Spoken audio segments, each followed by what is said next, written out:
नमस्कार। इस वक्त की सबसे बड़ी और सनासनी खबर मिडिल ईस्ट से आ रही है। ईरान और अमेरिका के बीच चल रहा पुराना तनाव अब खुले युद्ध जैसे हालत में बदल चुका है। दोनों देशों के बीच रात भर मिलिट्री गतिविधियां देखी गई हैं, जिससे पूरी दुनिया में डर और बेचैनी का माहौल पैदा हो गया है।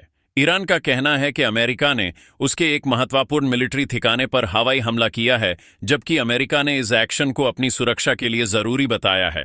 ईरान के डिफेंस मिनिस्ट्री ने सुबह एक बयान जारी करते हुए कहा कि ये हमला सीधे तौर पर ईरान की सॉवरेंटी पर अटैक है। बयान में कहा गया है कि ईरान इस हमले का जवाब देने का पूरा अधिकार रखता है और जरूरत पड़ने पर कठोर कदम उठाए जाएंगे। तेहरान और आसपास के इलाकों में हाई अलर्ट घोषित कर दिया गया है।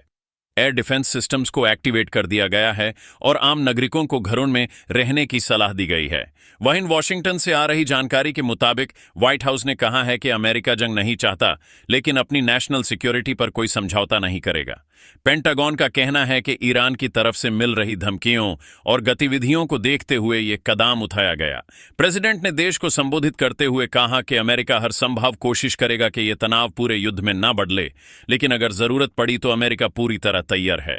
इस तनाव का असर सिर्फ ईरान और अमेरिका तक सीमित नहीं रहा। मिडिल ईस्ट के कई देशों ने अपनी सीमाओं पर सुरक्षा बढ़ा दी है। पर्सियन गल्फ में जहाजों की आवाजाही पर कड़ी नजर रखी जा रही है।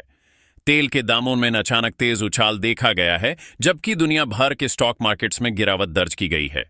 एक्सपर्ट्स का मानना है कि अगर ये कॉन्फ्लिक्ट बढ़ता है तो ग्लोबल इकोनॉमी को भारी नुकसान उठाना पड़ सकता है। तेहरान की सड़कों पर लोग दारे हुए नजर आ रहे हैं। स्कूल्स और ऑफिसेज बैंड कर दिए गए हैं। लोग रेशन और जरूरी सामान इकट्ठा कर रहे हैं। एक लोकल नागरिक का कहना है कि हमें सियासत से कोई लेना देना नहीं, हम सिर्फ अपने बच्चों के लिए अमन चाहते हैं। उधर अमेरिका में भी सिक्योरिटी एजेंसीज हाई अलर्ट पर हैं। एयरपोर्ट्स, मिलिट्री बेसिस और सरकारी बिल्डिंग्स पर एक्स्ट्रा सुरक्षा लगा दी गई है। इस पूरे मामले पर यूनाइटेड नेशंस ने गहरी चिंता व्यक्त की है और इमरजेंसी मीटिंग बुलाई है। यूएन सेक्रेटरी जनरल ने दोनों देशों से संयम बरतने और तुरंत बातचीत शुरू करने की अपील की है। रशिया, चाइना और यूरोपियन यूनियन ने भी खुले युद्ध के खिलाफ बयान देते हुए कहा है कि डिप्लोमेसी ही इसका एकमात्र हल है। डिफेंस एक्सपर्ट्स का कहना है कि अगर ईरान और अमेरिका के बीच ये झगड़ा फुल स्केल वॉर में बदलता है तो इसका असर पूरे मिडिल ईस्ट के साथ साथ दुनिया भर पर पड़ेगा। लाखों लोगों की जिंदगी खतरे में पड़ सकती है और शेर शेर तबाही का मंजर देखने को मिल सकता है। इसीलिए दुनिया की नजर इस वक्त सिर्फ एक सवाल पर टिकी हुई है।